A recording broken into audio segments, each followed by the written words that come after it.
you. Let's go.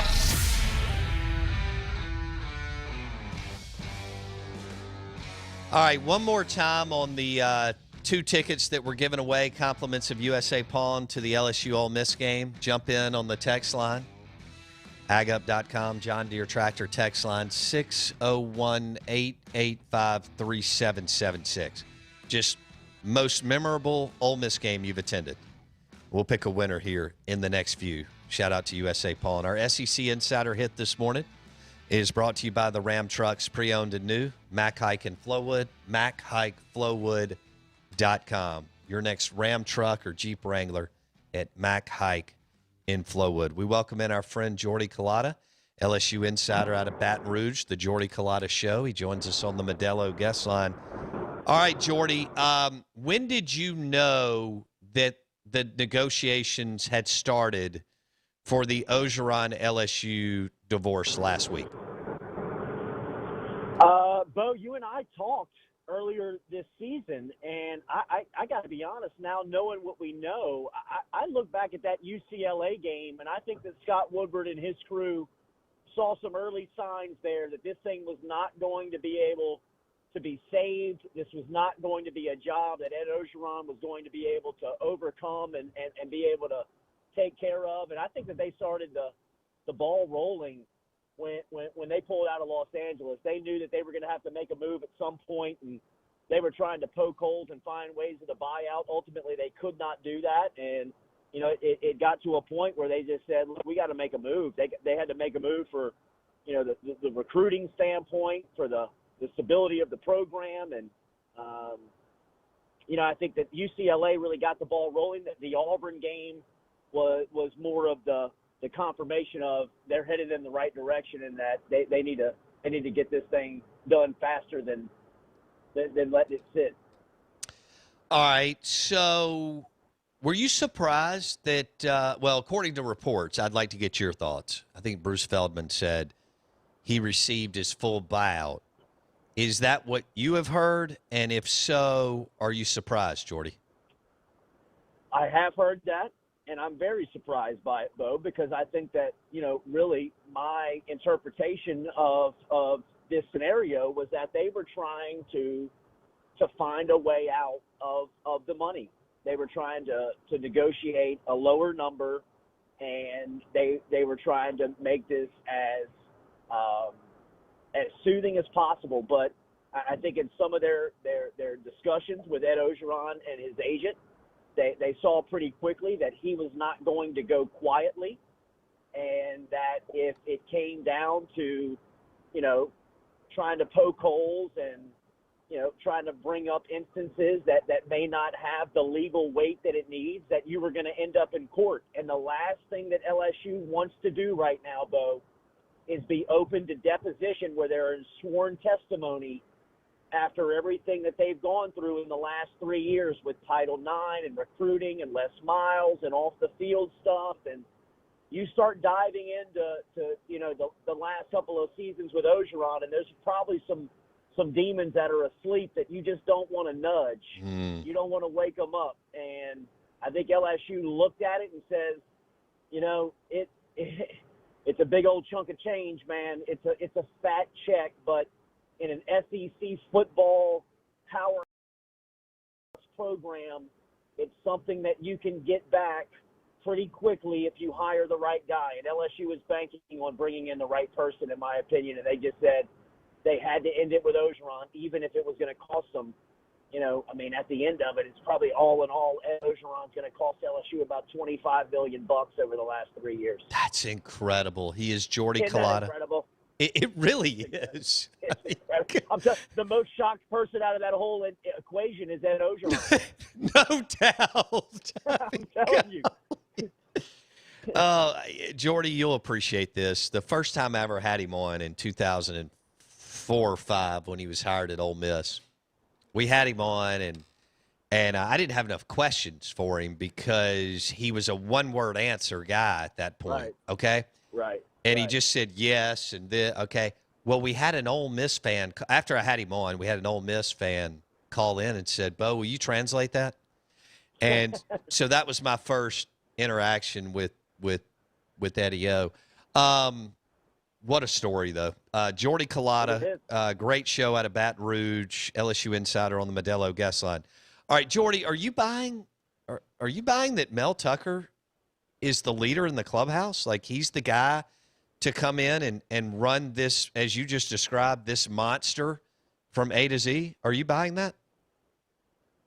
I'm not buying that he is, for as certain as people are speaking in terms of him right now, this seems very Scott Woodward 101. We've had an opportunity to see him hire locally, two pretty big jobs. He got Kim Mulkey away from Baylor, and he was able to replace Paul Maneri at the LSU baseball position, which, that's a pretty big spot. It's a pretty big hire when you're talking about the LSU AD and just the pride in that program. And the way he worked,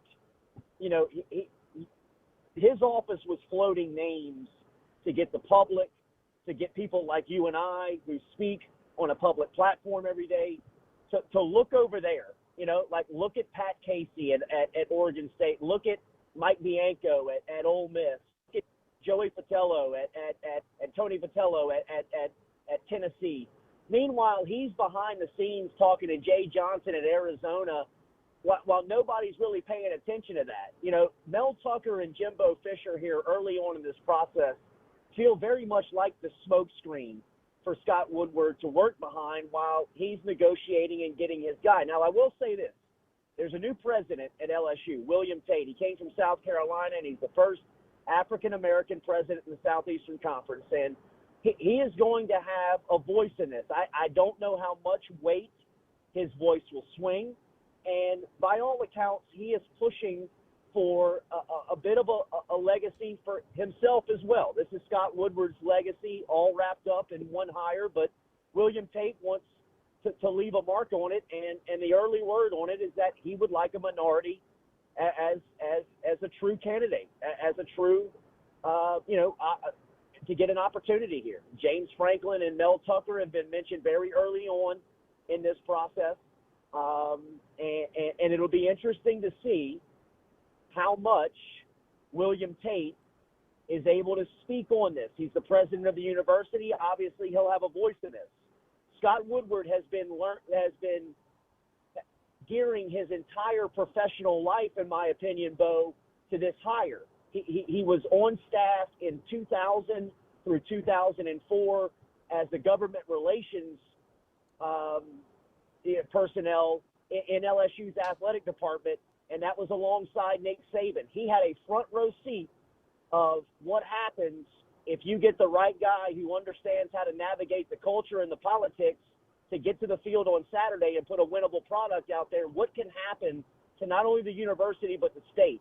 He has always had an aspiration to come back to LSU, has Woodward, so he knew in the back of his mind at some point he's going to have to hire the LSU football coach, and I think that this is a lifelong, professional, lifelong goal and obstacle that Scott Woodward knew he was going to have to get to, and here he is. Jordy Culotta, LSU Insider on the Out of Bounds show. With all the moving parts, some that you just hit on down in, it's so political polarizing. I mean, it's an animal down there. You can win big, but there's a lot of, you got to juggle a lot of stuff. With Scott Woodward so tied in politically for years, now back as AD, how does his political background help him throughout this process, Jordy? Tremendously. It helps him navigate, first and foremost, the money, the boosters. It's a tough phone call to make 2 years in a row to cut a check to Bo Pelini for $3 million and asking him to walk away, and then picking that phone up again, not even a year later, and asking for nearly $17 million to get rid of the head coach. I mean, that is that's an embarrassing phone call. You really got to let your pride down to make that call from a leadership standpoint. But I think it's one that Woodward knew he had to make. His relationships are so well tied at that point of the process with the big money people and the boosters and the people that trust him that he's able to get that done. So, from a political standpoint and from a relationship standpoint, he's as good of an employee as LSU has ever had in that position. He understands it. He's from Baton Rouge. He went to a high school here in town that is very prominent. He's an LSU graduate. He worked at LSU. He left LSU. He left LSU with the aspirations of always coming back to LSU. And now here he is in a leadership role with, excellent relationships on the Board of Supervisors. He's got a great relationship with the governor of the state in John Bell Edwards, who is ultimately his boss. And he is very well noticed, known, and recognized up at the state capitol with legislators. So, LSU is a different gig. You understand it, Bo. You know the culture down here.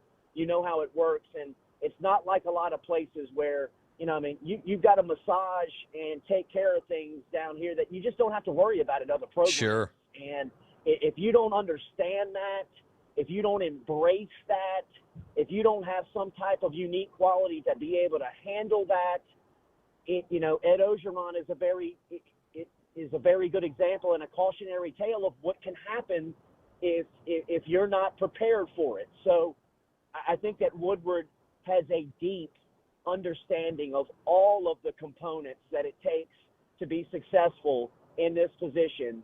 And he is going to make sure and find the most qualified, the most relatable to the position.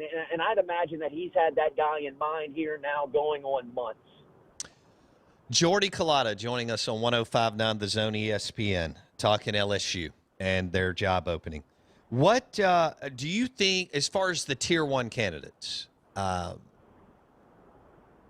Mel Tucker, James Franklin, Lane Kiffin, Billy Napier, am I in the right zip code, or what do you think, Jordy? Yeah, I definitely think so. I think Dave Aranda's name is slowly climbing up the chart of how his team is performing and what his program looks like here a year and a half in. I think Lane Kiffin, he cost himself that job on Saturday night. It wasn't his fault.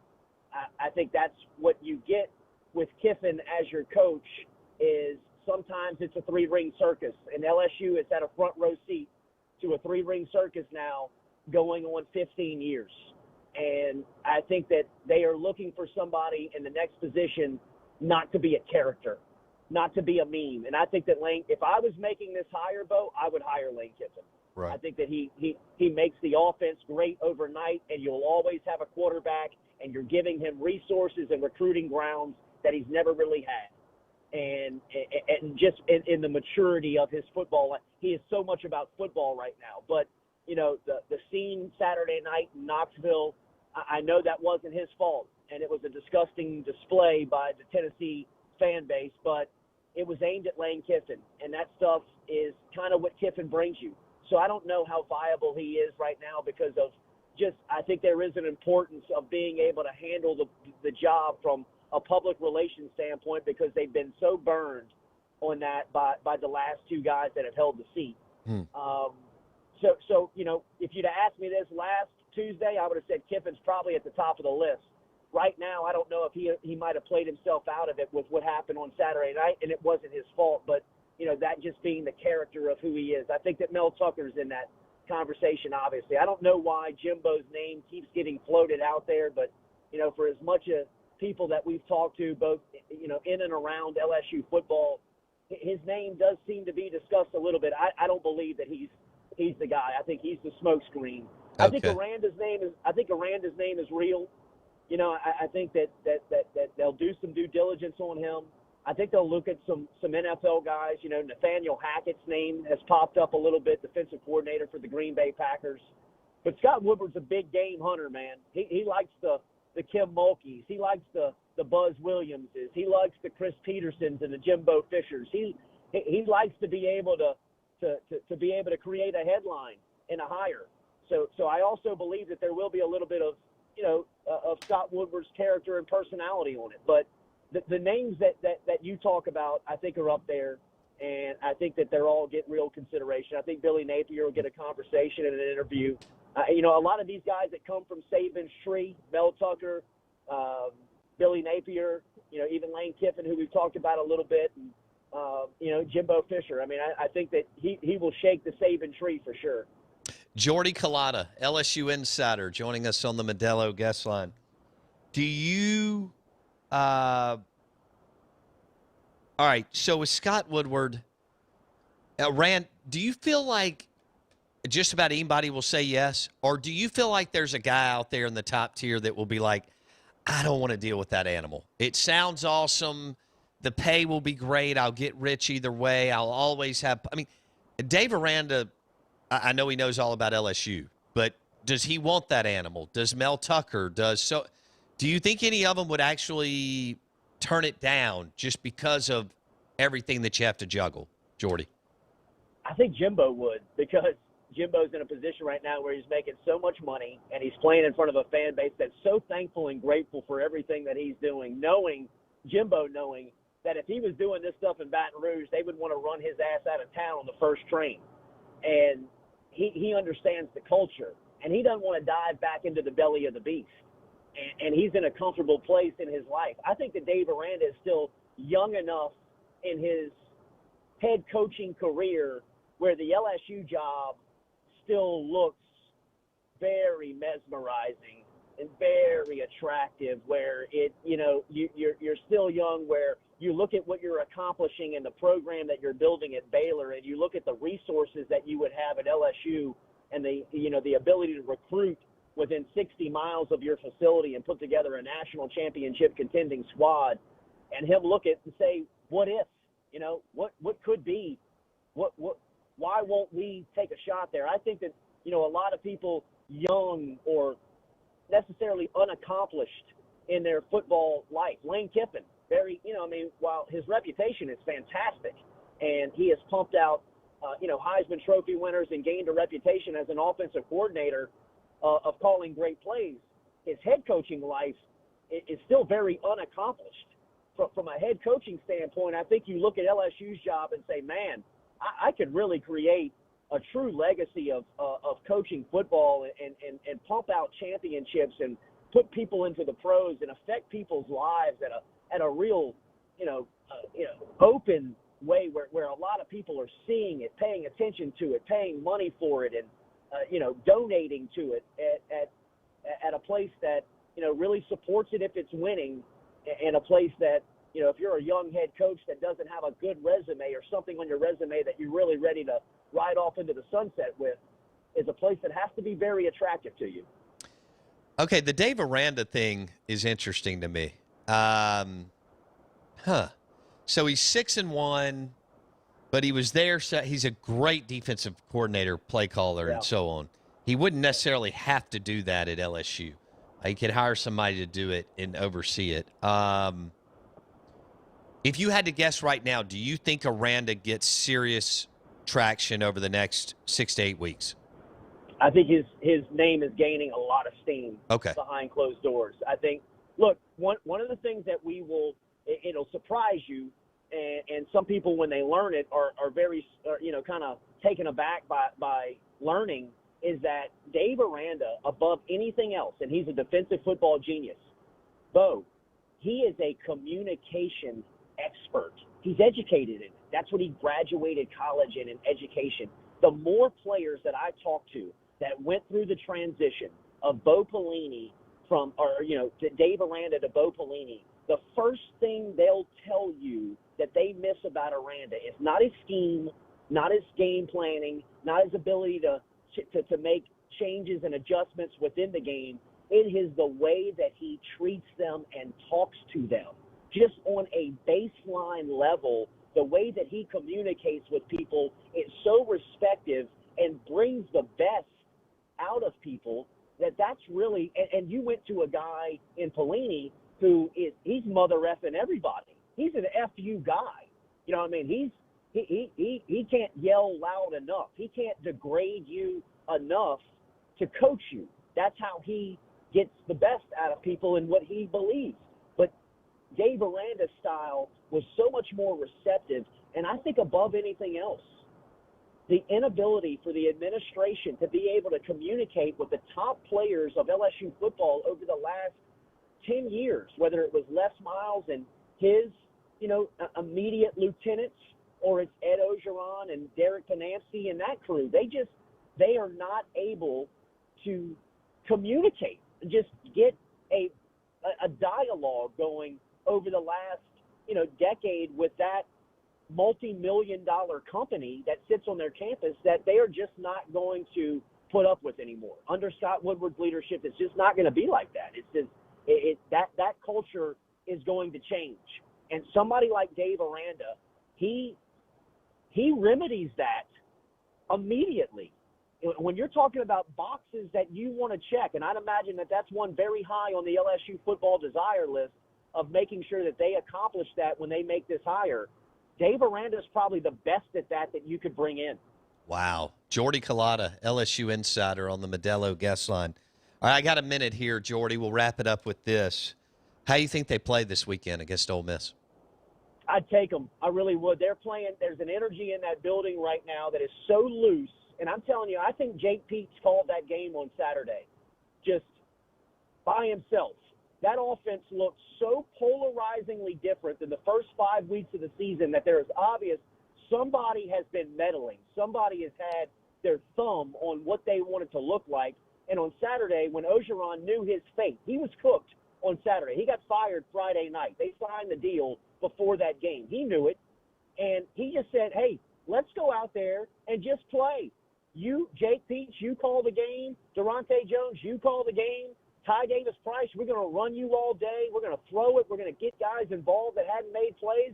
And these guys with a depleted roster go in there, and just the athletes that they are, that's got to be the scary equation of LSU that, yeah, they're down, but if you try to overlook them and they get it right, they're going to beat you because they're fast, big, and strong. And even with guys out that they got missing, they can still game plan and beat you. So, look, I think that 10.5 points is way too much. I would take that, but I think that they play well and respond to this week of just kind of being able to play, not answering questions, not going through the black clouds of what LSU football has felt like to start the season. We'll leave it there. That was great. This story just LSU fascinates me. Just all the moving parts. What an animal it is. What a great job it is. On the flip side, also everything that you have to juggle and manage. It's incredible. It's delicious though for shows. The Orgeron 30 for 30 might be the best of all time. Oh, Jordy Culotta on the Out of Bounds Show. Thanks, Jordy. Take care. Be well. Always, man. See you. See you, buddy. Jordy Culotta.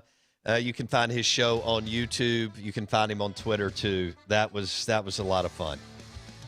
Mel Tucker, Dave Aranda, James Franklin, Lane Kiffin, Billy Napier. Joe Brady? Make him say, no, I don't know. Aranda. Maybe something there. I love where he coached. He coached at Wisconsin. That Alvarez thing up there, he went through Delta State. That's a special, special place. And he's been at LSU. Hey, thanks for listening to the Out of Bounds Show, brought to you by the Purple Mattress at Miskelly Sleep Store and Miskelly Furniture. It's American-made. I've been sleeping on it for 3 months. Best mattress I've ever had. Doesn't trap heat. The Purple Mattress at Miskelly Sleep Store and Miskelly Furniture. We'll do it again tomorrow. Have a great day. See ya.